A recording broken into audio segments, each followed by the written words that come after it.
Кстати, Жириновский неоднократно говорит этому Соловьеву: слышишь ты, говорит, чудотворный, а ты что, говорит, Андрей, не пригласишь по Немцову? А потому что этот Соловьев, это сейчас он на Путина работал, а раньше Кириенко обслуживал на выборы мэра, все мне названивал: давай поговорим, там, да я, слышь, пусть Баба Яга с тобой разговаривает.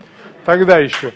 Вот, потому что этот гусь, вы же прекрасно помните, когда он свалил в Америку за пирожками, а там на Брайтон-Бич, там земляк некачественный оказался, они его там пиннули, он прибежал назад, развел лохов на Первом канале, но не очень. Дальше вы все знаете. Вот.